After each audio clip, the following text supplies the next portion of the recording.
Assalamualaikum warahmatullahi wabarakatuh. Nah, pada video ini kita akan membahas tentang materi genetik, yang mana pembahasan pertama kita akan membahas tentang prinsip dasar pewarisan sifat. Adanya penurunan sifat pada makhluk hidup sesuai dengan pola pewarisan yang pertama kali ditemukan oleh Gregor Johann Mendel. Mendel melakukan berbagai persilangan tanaman untuk merumuskan hukum tersebut. Salah satunya kacang ercis. Tanaman tersebut dipilih karena mudah tumbuh, berumur pendek, mudah melakukan penyerbukan sendiri, keturunannya banyak, dan mampu berbunga sempurna. Karena peranannya dalam menemukan pola pewarisan sifat pada makhluk hidup, Mendel dinobatkan sebagai bapak genetika. Dalam percobaannya, Mendel menyilangkan dua galur murni dengan sifat kontras, yaitu bunga ungu dan bunga putih. Kedua galur murni yang digunakan sebagai induk disebut dengan parental, dan hasil persilangan atau keturunannya disebut filial. Persilangan induk galur murni dengan galur murni disebut P1, dan filialnya disebut F1. Persilangan sesama F1 disebut P2, dan filialnya disebut F2, dan seterusnya. Galur murni selalu bergenotip homozigot dan disimbolkan dengan huruf yang sama. Misalnya U besar untuk sifat dominan atau U kecil untuk sifat resesif. Genotip adalah sifat yang tidak tampak yang ditentukan oleh pasangan gen atau alel. Genotip biasanya disimbolkan dengan huruf seperti U besar untuk homozigot dominan, U kecil untuk homozigot resesif, dan U besar untuk heterozigot. Sedangkan sifat yang dapat diamati disebut dengan fenotip, misalnya bunga berwarna ungu dan putih.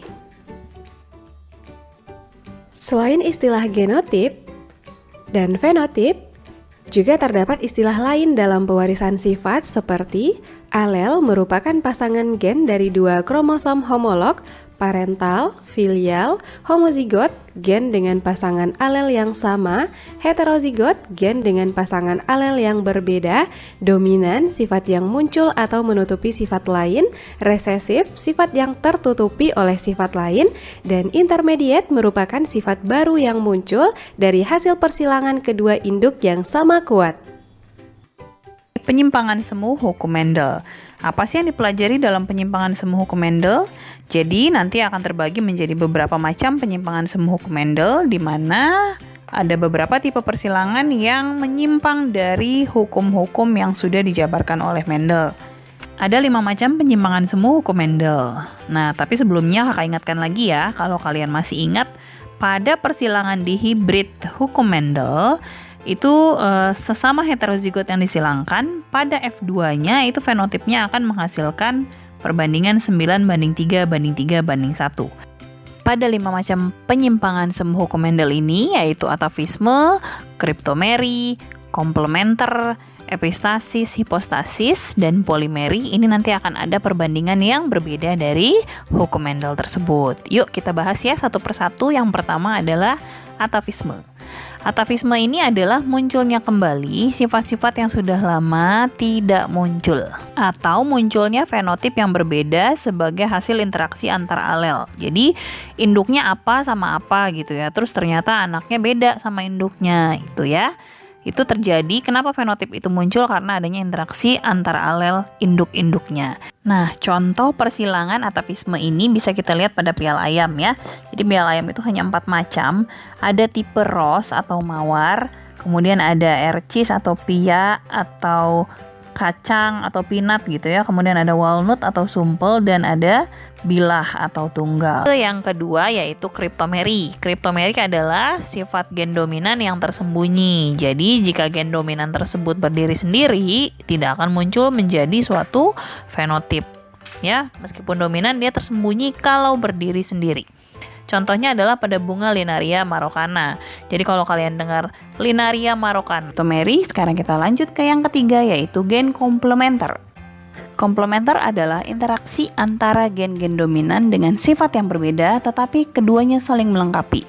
Jadi ada 2 gen yang harus bersamaan untuk memunculkan suatu fenotip tertentu. Kalau salah satu gennya tidak muncul, maka sifat yang dimaksud tidak akan muncul. Contohnya adalah pada sifat bisu tuli ya, tapi bisu tuli ini resesif. Jadi sifat normal itu yang dominan. Gen-gen dominan harus bersamaan supaya bisa jadi normal. Kita masuk ke penyimpangan hukum Mendel yang keempat, yaitu epistasis dan hipostasis. Epistasis dan hipostasis ini adalah interaksi yang berlangsung pada fenotip yang dihasilkan oleh dua gen. Kedua gen tersebut akan bekerja menghasilkan fenotip yang berbeda, tetapi salah satu gen ada yang dominan atau epistasis ya, menutupi terhadap gen dominan yang lain. Jadi dua-duanya sebetulnya gen dominan, tapi yang satu ditutupi oleh gen dominan lainnya, itu namanya hipostasis, dan yang satu menutupi atau epistasis.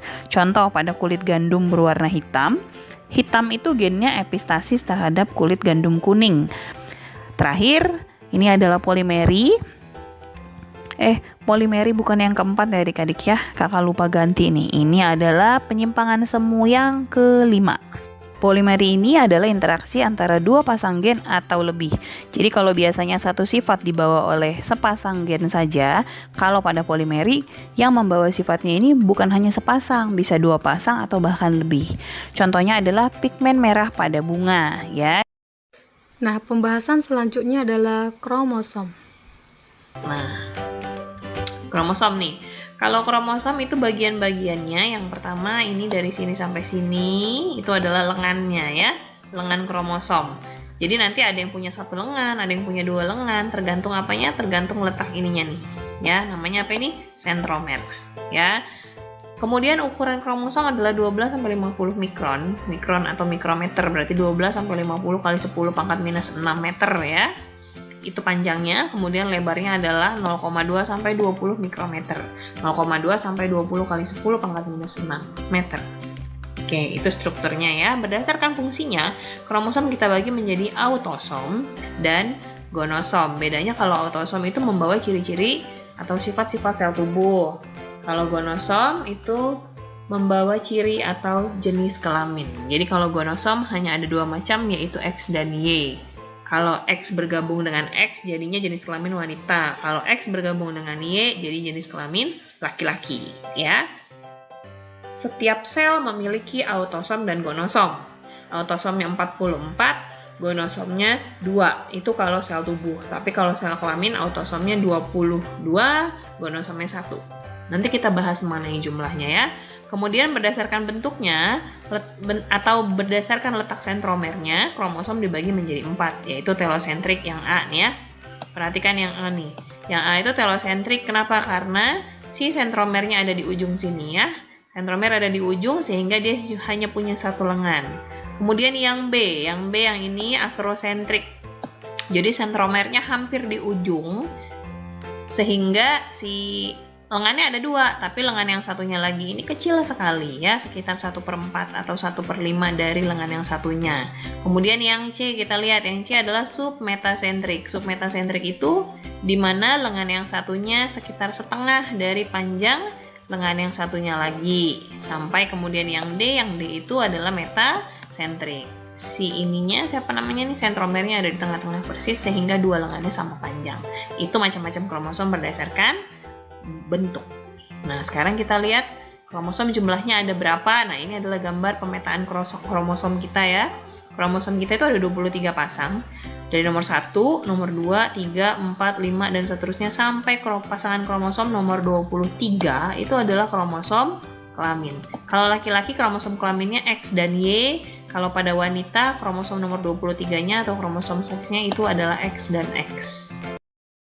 Nah, setelah pembahasan kromosom tadi, kita akan melanjutkan sekarang pembahasan sintesis protein.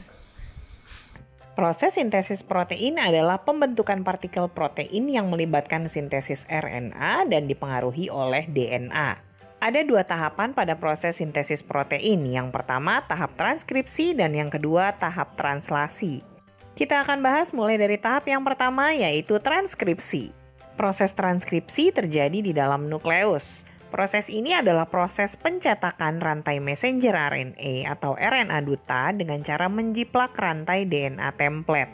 Proses transkripsi dibantu oleh enzim RNA polimerase. Di dalam proses transkripsi kita bagi menjadi 3 tahapan, yaitu inisiasi, elongasi, dan terminasi. RNA duta dibentuk dengan menjiplak DNA template atau DNA cetakan, di mana basa adenin akan berubah menjadi urasil, basa timin akan diubah menjadi adenin, basa guanin diubah menjadi sitosin, dan basa sitosin akan diubah menjadi guanin. Nah, perhatikan ilustrasi berikut ini. Pada tahap inisiasi, enzim RNA polimerase menempel pada promoter, lalu ikatan hidrogen pada DNA dibuka. Karena RNA duta dibuat dengan menjiplak DNA template, maka basa A menjadi U, basa T menjadi A, basa G menjadi C, dan basa C menjadi G.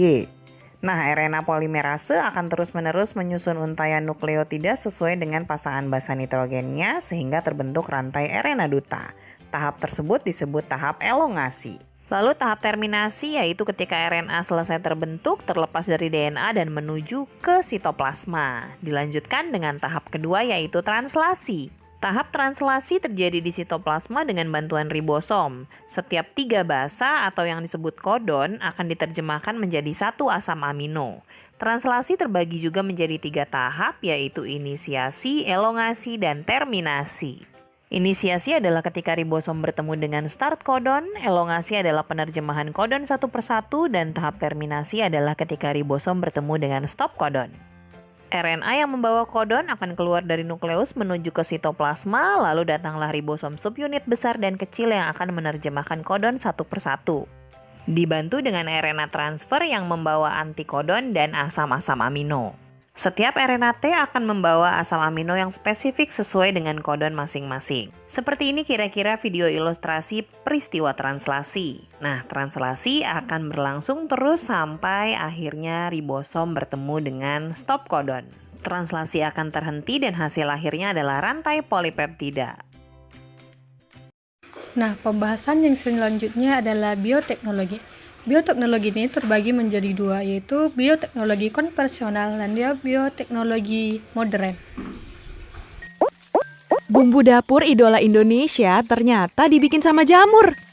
Tapi bukan sembarang jamur. Mereka ibarat special agent yang misinya ngebantuin manusia bikin produk atau jasa. Inilah yang dimaksud bioteknologi. Bioteknologi melibatkan makhluk hidup untuk membantu pekerjaan manusia. Yang konvensional umumnya manfaatin mikroorganisme untuk proses fermentasi. Yang modern nerapin prinsip genetika, biokimia, dan biomolekuler yang nantinya dipakai untuk rekayasa genetika. Kecap adalah salah satu produk bioteknologi pangan. Dibuat dari biji kedelai, ngelewatin proses fermentasi yang cukup panjang, sampai akhirnya ngehasilin cairan, terus dibotolin dan dijual deh sebagai kecap. Special agent-nya 3 jenis jamur. Kalau di Jepang, nambah 1 jenis jamur dan 1 jenis bakteri. Nah, lauk apa yang cocok dicocol sama kecap? Tempe, another idol of kuliner Indonesia. Lauk yang satu ini juga hasil bioteknologi pangan. Nah, materi genetik ini bukan hanya sekedar teori, tapi Allah juga telah mengatakannya dalam Al-Quran Surah Al-Mu'min ayat 12-14 bahwa tahapan perkembangan embrio yang terjadi karena kerja gen, dan pada surah Al-Insan menegaskan bahwa manusia berasal dari nutfah bercampur yang mencerminkan gabungan informasi genetik ayah dan ibu. Cukup sekian pembahasan dari materi genetik. Semoga bermanfaat ya.